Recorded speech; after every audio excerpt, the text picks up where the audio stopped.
Terima kasih Pak Dedi, Pak Edi ya, Kang Sonson dan semuanya. Sebetulnya dunia ini lagi kacau balau karena 3 hal, Pak. Ya.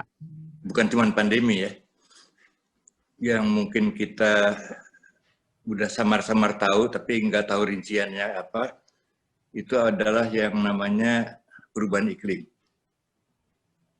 Nah, kekacauan ketiga adalah karena aliansi siapa kawan, siapa lawan di tingkat global ini udah nggak jelas. Jadi kacau dunia ini. Ekonomi kontraksi di mana-mana. Kemudian COVID juga sudah memakan korban entah berapa juta orang gitu ya, seluruh dunia ini. Dan kita bukan yang paling jelek. Yang paling jelek itu Amerika, Brasil, India. Dan tadi soal import kedelai dari Amerika, kemungkinan mereka bukan yang nggak mau ekspor, Pak. Nggak bisa. Karena ketiga hal itu, perubahan iklim, pandemi, sama kekacauan global. Jadi ini merupakan peluang bagi kita supaya kita ini bisa memajukan pertanian, karena pertanian kita tuh sudah lama harus direformasi istilahnya ya. Nah, kesempatannya tuh sekarang. Jadi oleh karena itu dalam menghadapi situasi seperti ini ya kita harus menjadi orang yang adaptif, cepat menyesuaikan diri, itu mesti kreatif dan juga mesti ulet. Dan saya sendiri agak rajin gitu berkomunikasi dengan orang, ternyata bakat-bakat untuk menyesuaikan diri di bangsa kita ini besar. Nah, ini harus kita galang. Dan juga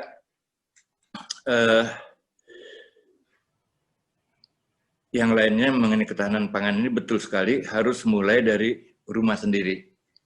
Jadi beda dengan pendekatan dulu di mana ketahanan pangan secara nasional itu ditentukan oleh pusat dan kemudian daerah mengikuti apa yang digariskan oleh pusat. Yang gituan nggak bisa jalan lagi, Pak.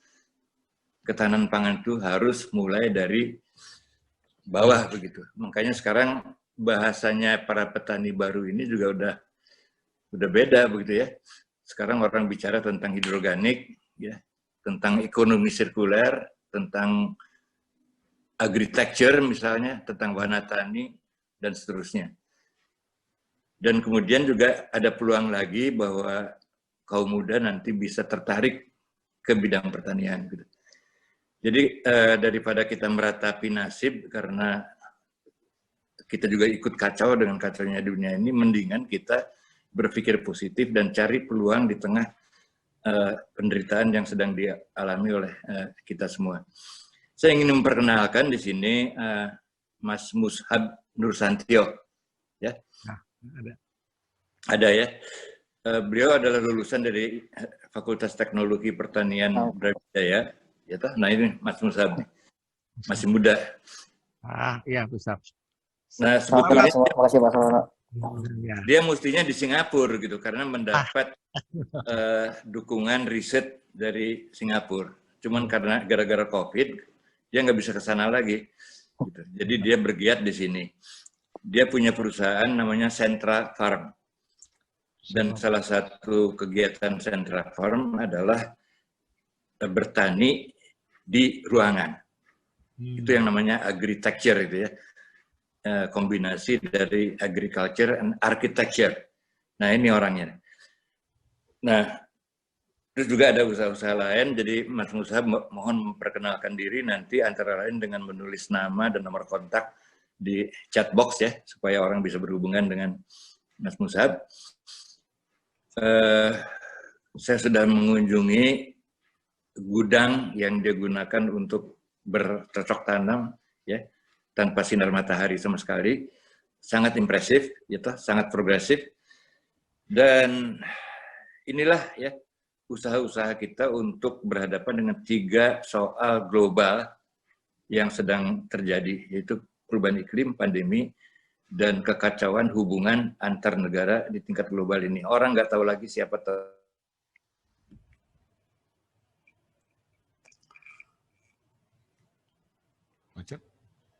teman, siapa kawan. Mohon Pak Pak Dedi, Musab, ya silakan bisa Pak Musab, diberikan bisa kesempatan Pak Musab untuk Pak Musab bisa memperkenalkan diri.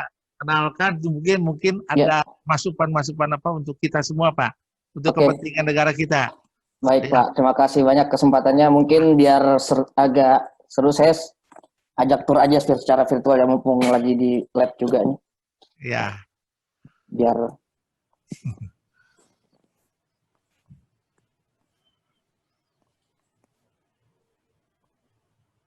Biar bisa lihat secara langsung untuk vertical farming kita. Ya, jadi Sentra Farm sendiri ini kita bergerak di bidang indoor vertical farming. Pun masalah-masalah yang sedang dimatikan. Jadi ini lokasi farm kita. Ini kebetulan lampunya lagi mati ya. Bentar, ya, mungkin secara jadi kalau adapun masalah yang Sentra Farm coba address atau utarakan itu di mana kita mengalami kenaikan jumlah penduduk, di mana di tahun 2050 itu kita akan berada lebih dari 9 miliar orang di dunia, dan 80%-nya ini akan reside atau bertempat tinggal di urban area. Nah, di satu sisi demand-nya tinggi, dan di sisi supply-nya sendiri kita mengalami yang tadi climate change, land degradation, sepertiga lahan itu sudah tidak subur lagi di 40 tahun ke depan, dan lain sebagainya. Dan penggunaan resource seperti air pun juga 70% air segar itu digunakan ke agriculture. Nah, salah satu solusinya vertical indoor farming ini sendiri, kita bisa memproduksi 50 kali lebih banyak di square meter yang sama. Selain itu juga penggunaan airnya juga 95 kali lebih sedikit, karena kita closed loop sistemnya, jadi air bisa didaur ulang terus. Penggunaan air, penggunaan penyerapan nutrisi semua bisa dikontrol dan dimonitor.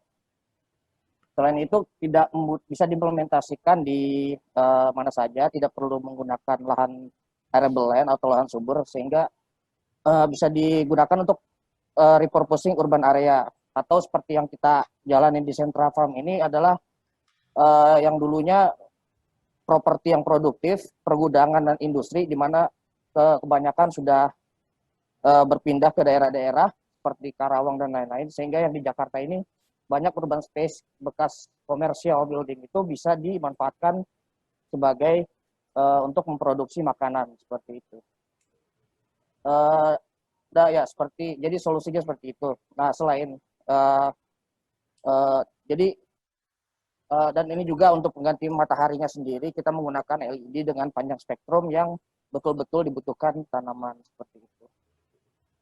Jadi ya mungkin segitu dulu gambarannya. Mungkin nanti kalau ada yang mau ditanyakan atau didiskusikan. Ya, itu bisa dilihat hasil tanamannya Pak. Nah, ya itu kasih, ya betul Pak. Yang lain-lain Pak. Iya. Ya.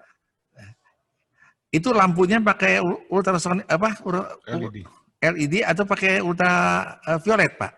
Pakai LED Pak. LED. Iya betul. Nah. Itu LED-nya Pak ya, macam-macam warna Pak ya? Iya, jadi sesuai kebutuhan. Jadi kita juga selain buat vertical farming ini, kita juga bikin platform atau softwarenya, di mana kita bisa develop yang namanya climate recipe, di mana karakteristiknya ini bisa disesuaikan outputnya. Jadi kalau misalnya tanamannya mau daunnya lebih banyak, lebih renyah, atau lebih besar tapi daunnya sedikit, atau rasanya lebih manis, lebih pedas, itu bisa diatur semua di inputnya. Jadi kita ada software platformnya yang kita namakan climate recipe tadi. Jadi dari panjang spektrum bisa dikontrol, nutrien, climate, dan lain sebagainya. Semua dikontrol Pak. Iya. Nah, Semuanya. untuk fully otomatis semua Pak ya? Fully otomatis. Semua fully. Jadi ini kita namakan food computer. Ya. Di mana di sini nanti di apps atau di platformnya itu kita tinggal adjust aja. Saya mau menanam romen yang lebih renyah dengan daun kecil dan lebih banyak. Itu nanti dia mengadjust sendiri, mengatur kandungan nutrisi yang di tangkinya untuk mensuplai tanaman tersebut agar nanti tumbuhnya sesuai yang kita inginkan. Dosing pamnya juga otomatis. Pak Musab, ini berarti boleh katakan udah industri ya? Iya Pak, betul. Jadi bukan pertanian bisa, lagi, industri pertanian Pak. betul. Jadi semua waktunya growth-nya bisa dikontrol, seragam dan minimal, waste-nya juga minimal. Wah, luar biasa sekali. Jadi ini berlapis-lapis ya, berarti setempatnya kecil tapi menghasilkan yang luar biasa. Artinya semua biaya-biaya listrik segala tercover semua Pak? Betul Pak. Jadi kita tujuan utama dari Sentrafarm sendiri, kita fokusnya di gimana bisa memproduksi dengan metode ini, tapi cost-nya sama dengan konvensional hidroponik yang ada di greenhouse. Nah itu kita sudah achieve, di mana salah satunya itu kita proprietary-nya di LED. Jadi LED-nya kita, karena itu cost-nya salah satu capex yang paling besar dan opex yang paling besar di vertical farm itu LED-nya. Kita akhirnya mau nggak mau harus develop sendiri, itu udah proprietary, kita bisa cost-nya bisa 1/20 dari commercial growing light yang ada di pasaran. Oke. Ya, luar biasa. Ya. Ini kalau yang punya Bapak Mio ini Pak, yang kalau di Jepang sama Taiwan sudah banyak Pak ya. Di Indonesia baru sedikit sekali Pak. Ya. Sepengetahuan kami baru kita yang pertama Pak. Ya. Karena memang dari capex-nya sendiri, makanya dari awal kita orientasinya ke gimana cost-nya itu bisa sama dengan yang konvensional. Wah, ini luar biasa sekali. Baru bagi saya adalah pertama kali lihat di Indonesia ada yang seperti ini. Ya, maka itu seharusnya pemerintah memberikan satu dukungan yang luar biasa sekali supaya ketahanan pangan kita itu benar bisa tercapai. Tapi namanya penduduk yang di Jakarta itu nggak usah pulang ke kampung juga dia bisa mencukupkan diri sendiri ya gitu. Nah, ini yang sangat kita harapkan. Yang tadi Pak Sarwono sampaikan juga, inilah yang saya lihat yang cukup aneh ya. Kalau menurut saya aneh karena baru pertama kali yang melihat yang gitu, yang pakai istilahnya industri pertanian, industri ini Pak, ini farming masa depan. Farming masa depan, waduh luar biasa. Ya, sebelumnya kita juga ada sapa kita teman-teman kita ada yang sudah hadir, Pak Bahar Bu Hasan, Pak Bahar, selamat malam Pak Bahar. Ada Pak Herman Kasih. Pak Herman, terima kasih Pak Herman. Ada Pak Yudani dari Lampung. Terus ada sahabat saya, notaris Ibu Kikit juga sudah hadir sini. Ibu Kikit. Tetangganya Pak Edi juga tuh. Pak Indarto, ada teman-teman kami ya. Banyak yang lain-lain nggak bisa saya sebut satu persatu, tapi ini terima kasih sudah memberikan support. Itu Pak Ade Sudrajat ya, bukan? Nah, ya Pak Ade juga, Pak Ade ada ya, ya luar biasa Pak Ade. Nuhun Pak Ade. Nah, Kuma tekstil tuh pabrik tekstil, gimana lahannya kalau nggak dipakai, tolong Pak Ade sampaikan juga supaya seperti usahakan kalau pabrik nggak pakai Pak seperti tekniknya atau teknologinya Pak Musab Nursanto itu bisa dipakai di industri-industri pabrik yang nggak dipakai Pak. Dan inilah yang sekurangnya pertanyaan masa depan itu yang disampaikan oleh Pak Musab Nursanto itu Pak. Gitu, betul, Pak Ade, betul. Gimana Pak Ade komentarin Pak? Betul Pak Dedi, itu adalah suatu terobosan di mana justru saya memiliki pertanyaan kepada Pak Musanto itu, karena kita kan ketergantungan import kedelai begitu besar, sampai dengan 1,1 miliar dolar per tahun. Nah, apakah memungkinkan dengan cara atau sistem yang dikembangkan oleh Pak Musanto itu untuk menanam kedelai di dalam ruangan? Itu pertanyaannya. Kalau itu memungkinkan, kita akan membuat revolusi yang cukup besar di pertanian kita.